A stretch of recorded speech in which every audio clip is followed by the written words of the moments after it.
सुप्रभात दोस्तों। हम आरएसटी टोटो ड्राइवर, जैसे आपको मालूम रहेगा कि आज टोटो जो भी गाड़ी बिहार हड़ताल बंद है, जिसके कारण हम लोग बैठे हैं। अब क्या करेंगे भाई, डर लगता है रोड पे जाएंगे कहीं तोड़ फोड़ ना हो जाए।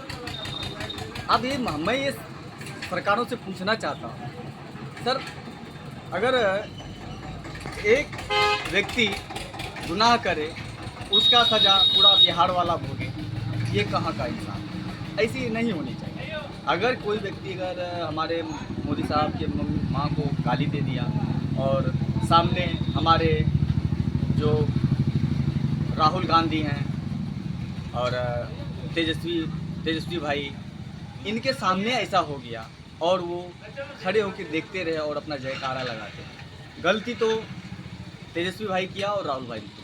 हर वक्त याद रखिए, माँ किसी का भी हो, माँ माँ होती, उस माँ को गाली देना उचित नहीं है। और अगर कोई व्यक्ति ऐसा करता है तो बेवकूफ़ है, क्योंकि उसको भी इस दुनिया में किसी माँ ने लाया है। माँ सबके लिए समान है, ऐसी व्यवस्था नहीं होनी चाहिए।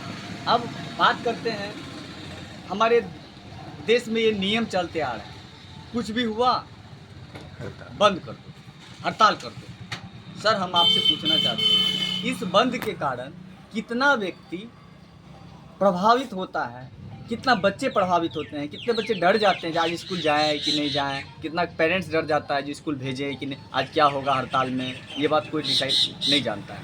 और हमारा क्या कहना है, अगर ऐसी घटना होता है ना, आप कानून बना दीजिए ना। कोई भी माँ का अगर अपमान हुआ है तो उसका एक सज़ा होना चाहिए। 10-15 दिन के लिए जेल में डाल दो एक व्यक्ति को, जो व्यक्ति ऐसा किया दिया है उसको जेल में डाल दो और सभी को अलर्ट कर दो, भैया किसी की माँ की गाली मत दो। क्योंकि माँ हर वक्त आपके साथ में नहीं रहती। माँ आपको पैदा कर दिया और आप अपने संस्कार से पले बढ़ के आगे जाते हैं। माँ सिर्फ आपको घर के लिए बनी है। माँ वो इज्जत है जो घर की इज्जत होती है। माँ का सम्मान करना ही देश के लिए बहुत हित होती है, क्योंकि वो आपको मालूम होगा भारत भी हमारे माता है, और मालूम है जिस तरह भारत का इज्जत है उसी तरह माँ का भी इज्जत होना चाहिए। ठीक है आपने बंद किया, मगर इस तरह बंद करने से ना बहुत नुकसान होता है। अभी आपको मालूम रहेगा, हम टोटो चलाते हैं और हमारा मासिक डेली का किस्त है 350 रुपये। आप एक बार बताइए, 350 रुपये तो हमें नहीं मिलेगा। अभी मुझे घर पे भी खर्च करना है, यानी कहने का मतलब कल का जो पूंजी था ना, आज मुझे खर्च करना पड़ेगा। यानी हो सकता है वो जो गाली दिया वो अभी तक जेल गया है कि नहीं मालूम नहीं, उसका क्या हुआ वो कुछ नहीं, मगर देश को नुकसान हो रहा है, पब्लिक को नुकसान हो रहा है, बिहार को नुकसान हो रहा है। बंद करने से कुछ नहीं होता है सर, आप कानून बनाइए। हमने तो बहुत सारे देखे हैं, किसी महिला को रोड पे घसीट के मार दिया जाता है और प्रशासन दूसरे के इशारे पे 112 का गाड़ी भी रिटर्न हो जाता है, घटनास्थल तक नहीं पहुंचता है। दूसरे के इशारे पे थाना में अगर एफआईआर दर्ज कराने जाएंगे, दूसरे के इशारे से चलता है। वहाँ कहाँ जाता है, वहाँ भी तो होना चाहिए। किसी की माँ है ना, किसी की माँ को आप अगर गाली दे दिए तो उसके लिए बिहार बंद है। अगर किसी माँ को रोड पे बट सावित्री दिन घसीट के मारा गया तो बिहार बंद होना चाहिए ना। तभी तो कोई प्रशासन नहीं, तभी ये आपका एसपी डीएम डीआईजी आईजी कभी बोलते हैं किसान हत्या करते हैं, किसान को कोई काम नहीं, हत्या किसान करवा रहे हैं। अरे सर थोड़ा दिमाग से बोलिए, दिमाग से नहीं बोलते हैं, दिमाग से नहीं रहते हैं, ठीक इसीलिए आपका बिहार होते रहता है अंकित।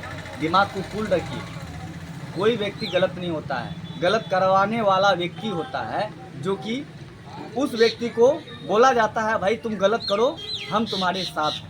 यही होता है, हर एक थाना में देख लीजिएगा सर, वही होता है। अगर आप थाना में जाइएगा ना, एफआईआर तक नहीं लिखता है, एफआईआर भी बोलेगा आप बाहर चलिए, जबकि मुंशी का काम है एफआईआर लिखना। यहाँ तक कि ब्लैंक एफआईआर पे साइन भी ले लिया जाता है यार। और 11 बजे रात में अगर महिला थाना जाएंगे उसमें ताला मारा रहता है, उसको फ़ोन कीजिएगा तो वो बोलेगा नहीं हम नहीं जानते हैं। ऐसा सीन सब होता है। अपने नेचर को संभालिए, ये बंद करने से देश बिहार नहीं सुधरेगा। आपका मानसिक स्थिति सही हो जाएगा, सम्मान करने लगेंगे जनता का, सब कुछ सुधर जाएगा।